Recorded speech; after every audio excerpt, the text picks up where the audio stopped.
Schrader that put him at the top of your list when you guys were the guy last? Every year we rate all the kickers coming out. He a lot like Bucker. He was our number one guy coming out. We had him number one on the list. So he was a guy. Obviously, we looked at and we liked him early, and then he was on the practice squad. So we took a shot and got him, and we're happy we got him. He's got a strong leg. We haven't seen a lot of him, but in practice, he's looked really good. Dave, in the third quarter, Matt had a punt and he sprinted all the way down the field and kind of threw himself to the tackle. I don't know if you guys watched film on that, but oh yeah, we watched film on it. What's the reaction when the guys see that? They love it. I don't love it. I want him to come down. I want him to be part of coverage, but not to that extent. I want him to get down in there and and be a safety type guy, but not. That says a lot about his toughness and all that stuff, but. We need him to make it through the season. He doesn't need to be down there being a missile like that. And I understand why he did it because he didn't hit a great punt. And he knew it as soon as he hit it, so he wanted to be sure that it didn't pop out on us. So that's why he did that. It's just rare to have a punter with that sort of athleticism and build to be able to even. Yeah, it's really tough. A lot of guys are athletic. But it's the aggressiveness mentality, the aggressive mentality and the toughness that he has. He's a football player. He's unlike some kickers and punters. I shouldn't say that. Too late. Too late. What's Schrader's range? What do you feel like his range is in comparison to Bucker? Yeah, that's a good question. If you need one of those end of the half or end of the game, 60-some yards. He's got that in him. He hit a couple 65-yarders at practice the other day, so he's got a really strong leg. In fact, we had to move him back just on, when we first started out hitting extra points because he was hitting them over the net. We were losing footballs. So we had to move him back. So he's got a really, really strong leg. He's young. He's excited to be here. And, he loves the operation and everything that we got going. So. When you're breaking down college film for someone like him, what are the specific things that maybe you saw that you liked? Or we had the combine, and we invited a whole bunch of kickers from all over. It was really big. It was a showcase. We had a lot more kickers there, and he came out as the best guy at the combine. So you're looking at consistency of his technique, the rotation of the ball, the leg strength, and then we have a kick competition where you start off short and you move the ball back. He did the best out of everybody. So it was clear cut that he was the better guy. Ever since camp began, there had been talk about Xavier doing punts. I know things changed quickly with Rice and Brown, but has there been more thought to potentially him doing something? Yeah, he's a guy that we know is very dangerous back there. We're going to continue to work, with McCole, being our number one guy, but he's a guy that we know we can go to.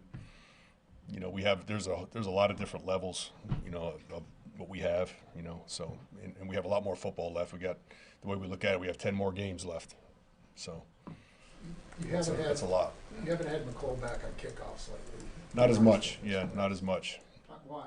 Just he's playing a little bit more. He's playing a little bit more, but for no specific reason. Just I think the north and south return running back style type guys, they fit us with what we do a little bit more. And then they didn't even kick to us last week. They kicked touchbacks. So, if we have a team that's kicking to us, on a regular basis, maybe we put McCole back there. Yeah, Mahomes, yeah. Put McCole back there. So.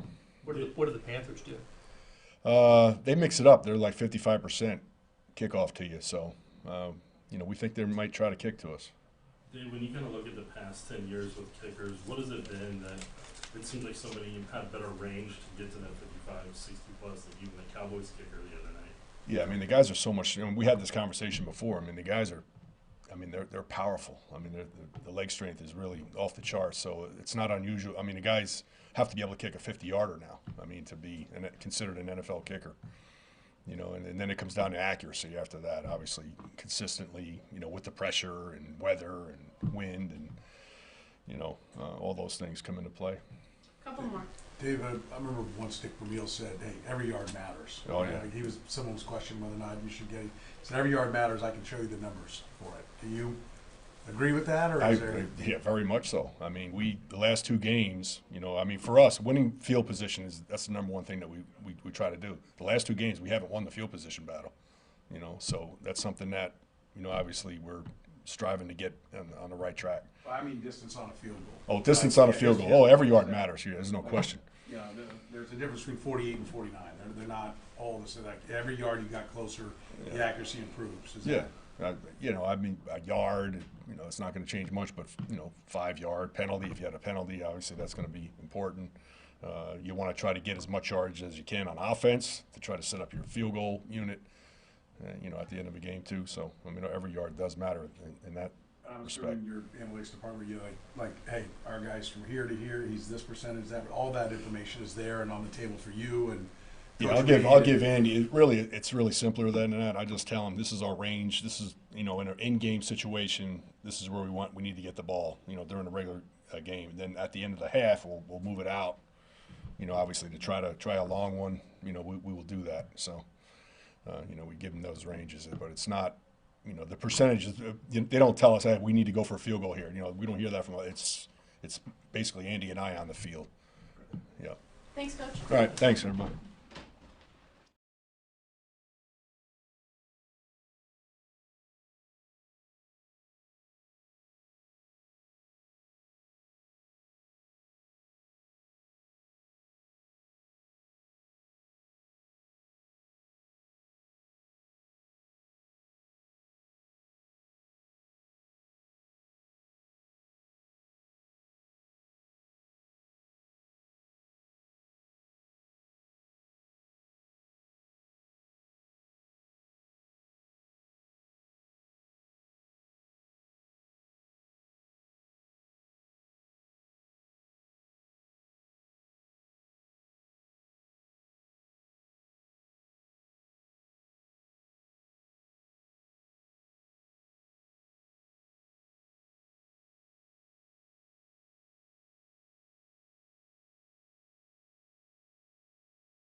By weight or by? It's a light, good-looking crew. How about if I say that? All right, a little uncharted waters for this year. A little disappointed in last week, but listen, we've put it all to bed and flushed it away, and now on to another good football team. They don't get any easier, and I know what the record says, but the quarterback's playing really good, and running back's a good player. I think these young guys on the outside are getting a lot of confidence, so that's what we're getting prepared for. With that, I'll open it up. When you see Nagy is targeted as much as he was by a good quarterback like Josh, what's the concern level for you and Dave to? Well, I'll tell you what. There were 2 specifically that were as perfectly thrown balls as you could have. And quite frankly, on the first one, I thought we could have done a better job at disguising what we were doing. It might have helped NJ out. He was right there. One-handed catch. I mean, I don't know how you defend that. I mean, I do one of those, we line up and play defense again. The other one, we could have been a little bit tighter, and it was another great throw. I mean, it was close to, didn't we challenge it? I think. So you're talking about inches. I mean, now let's just imagine for a second, if we can, that both those had gone incomplete, because it wasn't like NJ had gotten beat cleanly. So anyway, so put those 2 aside. I was more concerned with some of the things some of the errors that we made as a unit that were uncharacteristic. I showed 11 of them on Tuesday, very uncharacteristic of our group. Had we cut them in half, I think we find a way to give Patrick a chance to win the game. Let's just say that. Are those missed assignments, or is there? A little bit of everything. One was communication, one was a pass rush lane. It's a plethora of, and it was everybody. Like the point I was making was everybody had a hand in. When we play really good, our level of execution is very high for a lot of plays. That's how we have to play, and we didn't quite meet that standard last week. I was just going to ask you about basically the same thing Pete did. Was there a common thread of what what was wrong? Yeah. Not really. No. But you know, the other thing, the one thing that is concerning to me is that we need to win more third downs. Last week, in prior games, there has been games where the number of third downs has been low, and they've been in the third and 3 to 4 to 5 range. We were able to get them in 11 third and 6 pluses. You got to win more of those, and we didn't.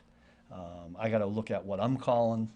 We got to look at what we're doing, and there were some of those mistakes that we're talking about were on those particular plays. What factor is the pass rush in all of that? Like, are you satisfied with what you're getting with that part of it consistently? I mean, look at the numbers say that you wouldn't be. Now I don't measure everything on sacks. You know that. That particular quarterback and a bunch of these quarterbacks we've played, we've had to play a certain way, and sometimes you're not getting 4 and 5 guys turned loose. I think you guys know what I'm saying, and it makes it hard. And this guy makes one guy miss, and we're off point. He can, like he did on that 4th down play. I hope, we're hoping to crank it up and get the so-called numbers where we want them, or at least get the hits, the pressures, getting the quarterback off his spot. Those are the things that we need to get better at. Does that, I mean, I know all football is complimentary, but you mentioned the numbers. I mean, you were second in sacks last year. And Yeah. You're off quite a bit. And I know, not talking Josh Allen alone, but just Right. the big picture of things. Yeah. You also started last year without Charles Omenihu for 6 games. Last year, 10 yeah. games Yeah. this year, but it's pretty much the same guys. I mean, is that, Yeah. Yeah, and I can't put a finger on it. Maybe I'll credit the offenses a little bit. There were a bunch of teams early that were doubling Chris, and we didn't. Some of the other guys didn't win. I mean, we all feel it. We all want to do better at it. We're into November football where that's got to kind of tick up. So hopefully we can get that straightened out. Carolina these last 2 weeks has turned it on, so to Yeah. speak. What have you seen maybe that has led to some of that? Yeah, listen. They're playing confident. Listen, it can be a scary bunch when you got a bunch of young guys that got a lot of confidence. They're coming off a bye week. I'm sure Andy's talked about all of that. We're in tune to it. Our eyes are open. Nobody's overlooking this particular unit that we're going against. All we handle is the defense, right? I think this quarterback feels really good about what he's doing. I think they're doing really good things with him. And if we don't go out there and play our best football, that won't be good. Any team in this league can make you look bad. Last two, Nick and Nate. Steve, whenever you kind of, like you said, you showed the 11 plays and everything. When you get to that November, December football, how do you personally kind of get them to ramp up to where when they get to the playoffs, they're hitting it all? So. Yeah, well, one of the things we try to do is simplify at times. I think sometimes when you simplify, you play faster. There's been a little bit of that direction this week. We're always going to be multiple because we believe in putting pressure on the team that we're playing. But if everybody can just be on point and just stay in their lane, do their job, we talk about that all the time. When we play our best is when the unit chemistry is like that. Not anybody trying to do their own thing. We haven't had a lot of that this year. So if we can get back to that and not make those mental errors, I think we'll be okay. Nate? Steve, it's been close to a month with Joshua Oche. Yeah. What have you learned about him? What is the sort of plan to sort of maybe increase his snap count? Yeah, I keep trying to amp him up. I mean, listen, we got a lot of guys that can rotate in there, and Joe tries to navigate through that in the course of a game.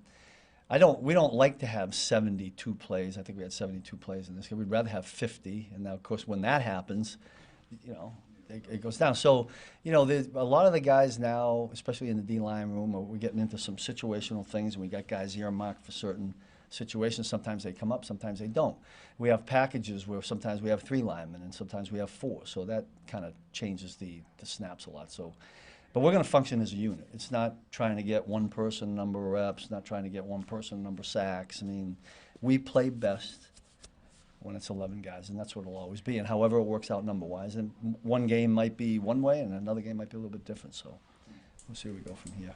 Thanks, Coach. Is that good? Yeah. Thanks. Thank you. Enjoy the day.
want to ask you about Noah Gray.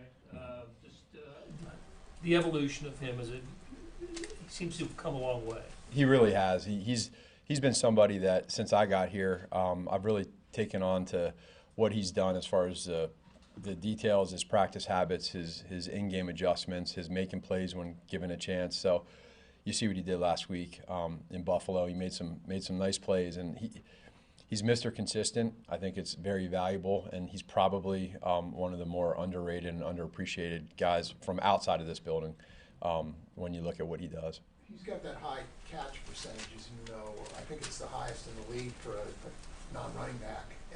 What is it about him that allows for that? Probably the biggest thing that I see is he transfers what he does in practice to the game. And if you look at it, from the practice standpoint, every single rep that he gets, he makes count.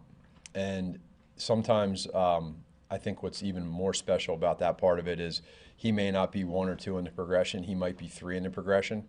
And when you get back to 3 in the progression, you know he's always going to be there doing the right thing. Usually you get that with 1 and 2, and sometimes in 3, it might be a quote-unquote take a playoff type deal. I'm saying more in practice. Always there, always in that spot, and then he just takes that to the game. On a week-by-week basis, what are the positive signs that you're seeing on the protection, and then how Patrick is sort of adjusting to what he sees on each play? So protection-wise, I always start off with the communication part. Are we getting the communication product down in game? And so you go on the road. Last week in Buffalo, it's loud. It's always going to be that way on the road. I think our communication's been pretty good for the most part. Then you gotta make the plays. You got to do the physical part. So whether it's matching your drop up with the type of protection call that it is, matching your set up. If it's a play action play, are we making it look play action, or are we just dropping? Are we getting a good fake in the backfield with the back, or are we just dropping? All that kind of ties together. I think we're definitely improving in that area, but we just feel like, and then are we calling the right plays at the right time too? I mean, it's in unison, all 3 phases, but we're certainly growing. We have a lot of confidence in those guys, but you got to be able to make sure that protection, the apex point of the back of the drop matches the tackles, and then inside, the B gaps with those guards. It's got to all be in unison. You get the sense Patrick is comfortable with what he has? I do, yeah. And there's times where there's a lot of times when you drop back and we get in practice and it's on time and in rhythm. And we practice a lot of that. And we still always practice off to the side, working your feet and making sure that you're working different angles and movements and stuff. Then you get in the game, it's always so different. It's hard to replicate that. So it's never perfect. It's never easy. And I think that's what Pat has really grown with over his career is being able to use his feet to find different levels to throw the football. Man, you guys have said before that, the 15-play script is obviously a very valid thing. You guys are trying to obviously be successful but gain information. Man, I just wonder, when you have a scenario like last Sunday where play 2 ends in a turnover, what happens with the rest of the 15-play script? Yeah. Do you immediately go to 3, or do you start making adjustments because a turnover happened so early? I would say you really stick to it for the most part. A lot of it is based off of field position more than anything. That play happened. It's more about us recovering from that play. Okay, why did it happen? Let's check the tablet. Let's look at why it happened. Let's reset. Let's go back out. And if it's a play that we like, based off of where we're at that early in the game, it usually is, unless the field position is different. Adam and then Nick. Matt, I don't know if Pacheco's going to play Sunday or not, but whenever he comes back, whether it's this week or next week, how do you see that working with him and Kareem now? Yeah, it's a good problem. I don't see it as a problem. I use that word, but it's for him to be able to get back into the mix. I always start off with number one, who he is as a football player, what he does for our offense is great stuff. I mean, he's growing as a young kid, as a young football player in this offense. But then you also take his personality, his demeanor, his fire, his energy. You throw that into the mix with Kareem and the other guys. It does nothing but help you. So whenever whenever that is, whether it's this week or next week, he just brings positivity, and I'm just happy for him to be able to get back. Matt, with that final touchdown drive, knowing everything, how do you guys approach building on that for this weekend and weeks ahead? Just remember that feeling and that mindset. There was a little bit of it, like you say, that final drive, that sense of urgency of, hey, we're down 9 points, just 2 scores, we got to go. Let's continue with that mindset. And you saw what happened. I mean, we kind of moved the ball a little bit. There was a tempo in and out. We've had those this year, and we've also had a lot of long drives where there's 18, 19 plays and scored touchdowns. So just making sure that whatever we do, if we do throw a pick or we have a turnover within 2 plays to start the game, let's recover from that. Let's not go 3 and out and have a punt the next drive. Get that rhythm going. And we got the guys to do it, and I think the guys have understood where we're at, and we want to get back on track. Last one, sorry. I just wanted to follow up to his, and then I'll ask him a question. When he was talking about the script and going through it, I think teams know you're trying to probe the defense and everything. Right? Is it you're always trying to do something different that they're not expecting? But does the script? Do you have to be careful about the script becoming stale because they know, hey, we're trying to test what happens when we go long. We're testing what we do. Is that a game within the game that you have to be careful of? That the script on probing them is the same every week, or? There's probably a little bit of that, looking at maybe if there's any tendencies or some of that. In the game that soon, you really, for a reason, you made that first 15 for certain reasons, whether it's a setup or whether it's, you want to get something going. So, and then you make adjustments off of that. And I think that's where, we as coaches want to always start with ourselves and see how can we put the guys in the best position possible and work off of that.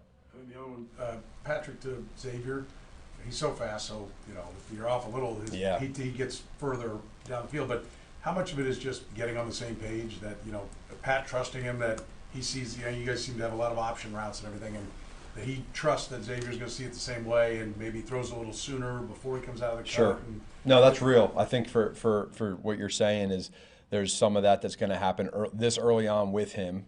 He's different speed, so like if you throw that to a slower guy. Maybe he doesn't get to it, or if that guy is if he was completely covered on that throw, it would have been probably an amazing throw, So it's, but it wasn't. He was wide open, and it became an incompletion. So now Patrick always starts with himself, like, could I got the ball out earlier? Xavier starts with himself. Should I have had more awareness to try to toe tap and catch that ball? We start with ourselves. Are we doing it the right, setting up the play the right way? So they know that. It's a part of the deal. It's a game of inches, and that certainly was a part of that. But we want to get those. We need to get those big chunk plays. Thanks, Coach. Thank you. See you.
Made the switch. In what ways weekly have you seen him grow as the years gone on? Yeah, he's always in his playbook. He's he's done a great job, just day after day, week after week. Learning the details and getting physically and everything, and he's just continually improving, and that's what we're all trying to do. It's a long season, and just trying to day by day, week by week, keep getting better, and that's I think what we're all trying to do.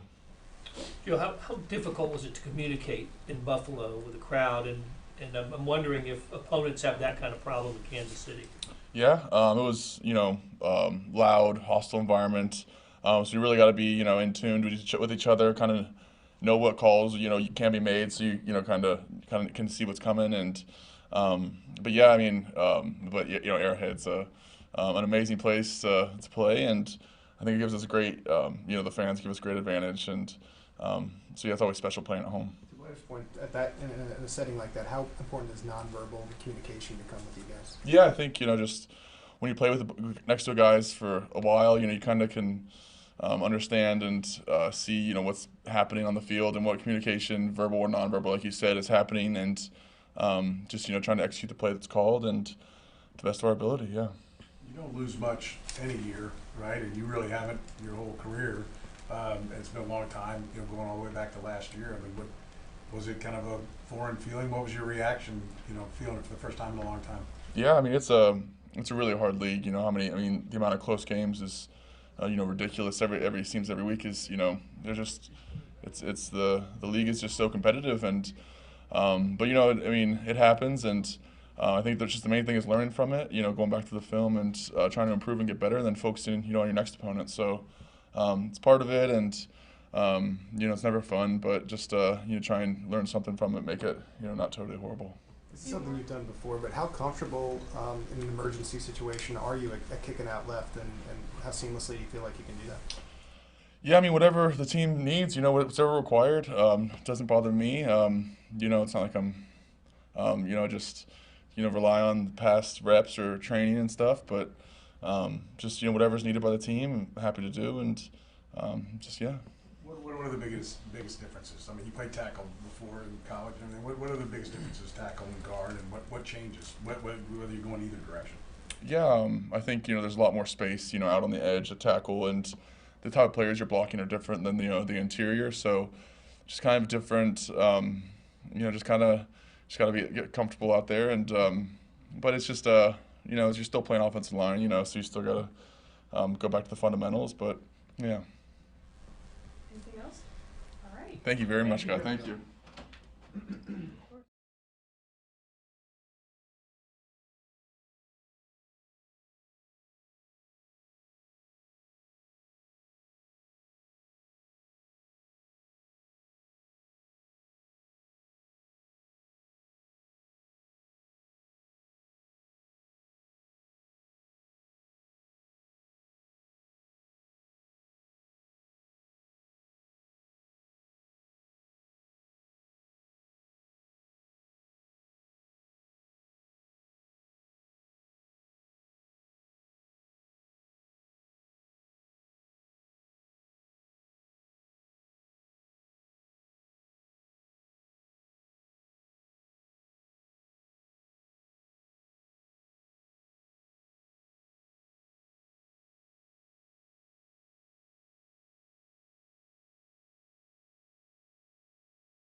team to respond to its first loss?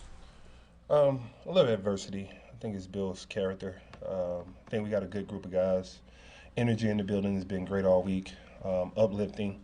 We know it was one loss. It's a lot of errors we can correct, and that's what our main focus has been on this week, making sure we correct those errors and go out and play this week in Carolina.